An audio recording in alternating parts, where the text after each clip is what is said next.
what just happened? Yeah, Vermont Family Alliance and Speak Vermont, we reserved the room from 1 until 3. When we arrived at the room, it had been commandeered by, I don't even know what the name of the protest group is, but they had handed out all their papers, which I don't mind, but started speaking right away in an effort to disrupt and speak over and not allow our event to happen. Exactly for this, to not try to censor or disrupt. It's for civil discussion. It's not for censoring any one party. Claiming free speech, First Amendment rights, while denying ours. Well, Agatha, the Sergeant of Arms, actually brought into action to have people just clear the room. In other words, get out! Thank you.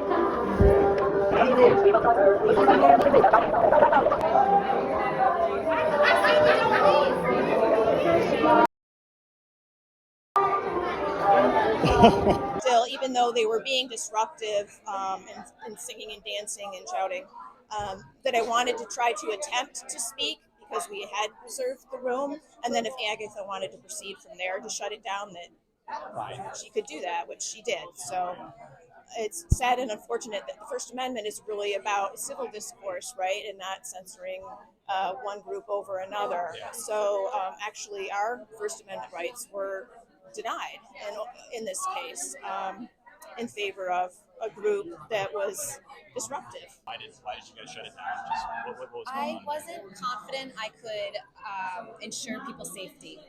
Okay. Yeah. That's what it came down to for Yes. just everybody involved. Yep. Okay.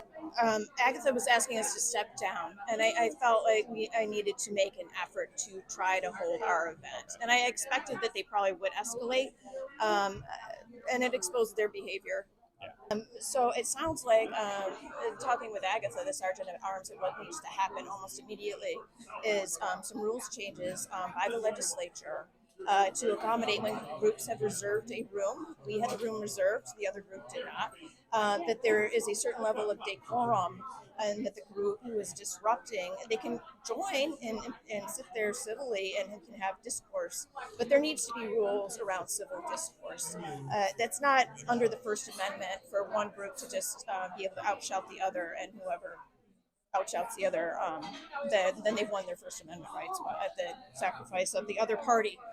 So that's what needs to happen first. So as far as what we were trying to cover, so Detrans Awareness Day it's an international event to bring awareness to persons who are detransitioning. They are being obviously denied and ostracized and bullied, and they are persons who have been hurt by the healthcare that they've been provided, physically, chemically, and they want to have a voice and they want healing from their wounds and injuries because of the medical procedures that they've been. So we brought studies, books written by Oz Hakim, who's a psychotherapist who's done group therapy and has been very successful. And like the numbers of transitioning goes way down, and so then the regret goes way down. He had a really good story to tell. We wanted to tell his story of his group therapy with persons who were detransitioned, desisters, and persons who were considering transitioning.